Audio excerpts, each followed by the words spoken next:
नमस्कार, मैं हूं शिवांगी द्विवेदी। स्वागत है आपका महाराष्ट्र वीकली में। नजर डालते हैं महाराष्ट्र की उन बड़ी खबरों पर जो इस हफ्ते सुर्खियों में रही।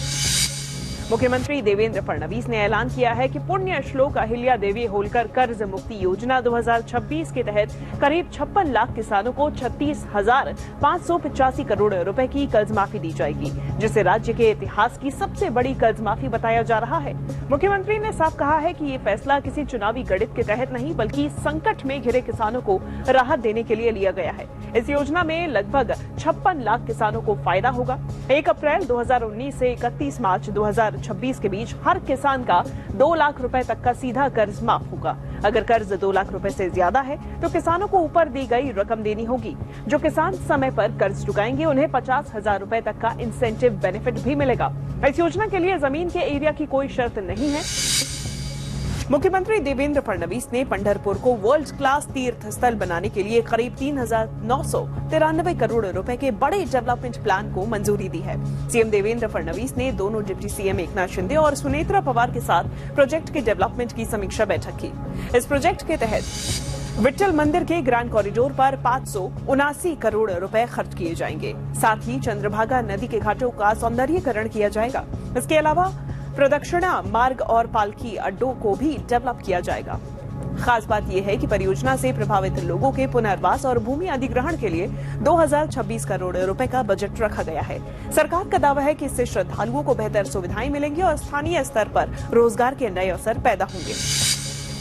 महाराष्ट्र की देवेंद्र फडणवीस सरकार पालघर को महाराष्ट्र का अगला ग्रोथ इंजन बनाने के लिए तेजी से काम कर रही है। सीएम देवेंद्र फडणवीस ने यहां चल रहे वाडवण बंदरगाह, बुलेट ट्रेन, नई एयरपोर्ट और समुद्री सेतु के मेगा इंफ्रास्ट्रक्चर प्रोजेक्ट्स का दौरा कर उनकी प्रगति का जायजा लिया।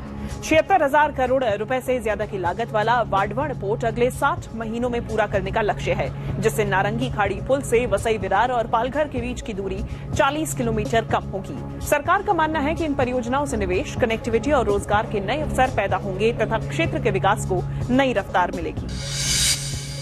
महाराष्ट्र सरकार ठाणे और मुंबई को झुग्गी मुक्त बनाने के विजन पर तेजी से काम कर रही है। इसके लिए ठाणे में डिप्टी चीफ मिनिस्टर और हाउसिंग मिनिस्टर एकनाथ शिंदे ने अधिकारियों को हाउसिंग और रीडेवलपमेंट प्रोजेक्ट्स को पूरा करने के लिए प्रोजेक्ट के काम में तेजी लाने के निर्देश दिए। साथ ही उन्होंने बिल्डर्स के लिए 3 साल की समय सीमा भी तय कर दी और डिप्टी सीएम एकनाथ शिंदे ने बिल्डर्स को समय पर प्रोजेक्ट पूरा करने के साथ ही प्रोजेक्ट की क्वालिटी से खिलवाड़ न करने की हिदायत भी दी।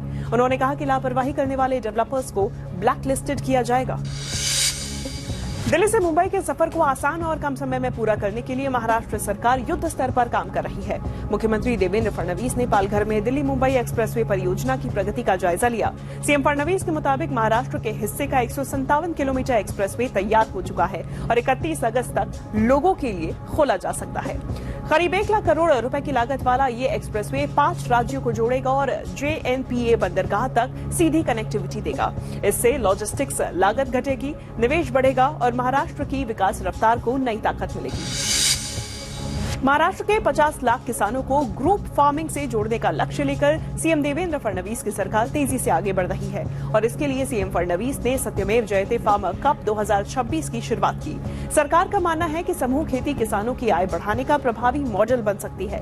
अभिनेता आमिर खान के इस फाउंडेशन के जरिए अभी महाराष्ट्र में 18,000 किसान समूह सक्रिय हैं और उनके बेहतर नतीजे भी सामने आए हैं। कार्यक्रम के दौरान सीएम ने स्मार्ट खेती ऐप भी लॉन्च किया और कहा कि ग्रुप फार्मिंग के जरिए खेती को अधिक लाभकारी और आधुनिक बनाने पर जोर दिया जा रहा है।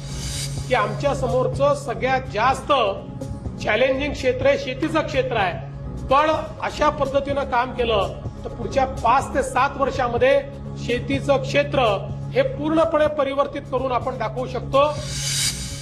महाराष्ट्र को बेहतर स्वास्थ्य सेवाएं और पोलियो मुक्त बनाने के लिए फडणवीस सरकार लगातार काम कर रही है। इसी क्रम में डिप्टी सीएम सुनेत्रा अजीत पवार ने पुणे में बन रहे कैंसर अस्पताल के काम में तेजी लाने के निर्देश दिए। वहीं दूसरी ओर डिप्टी सीएम सुनेत्रा पवार ने पोलियो मुक्त भारत के संकल्प को मजबूत करने के लिए बारामती में बच्चों को पोलियो की खुराक पिलाकर पल्स पोलियो अभियान की शुरुआत की। इस दौरान उन्होंने कहा कि बेहतर इलाज के साथ साथ बीमारी की रोकथाम भी महाराष्ट्र सरकार का लक्ष्य है। महाराष्ट्र वीकली में इस सप्ताह इतना ही। राज्य की संस्कृति और विकास से जुड़ी महत्वपूर्ण खबरें हम आप तक लगातार पहुंचाते रहेंगे। अगले हफ्ते देखना ना भूलिए महाराष्ट्र वीकली।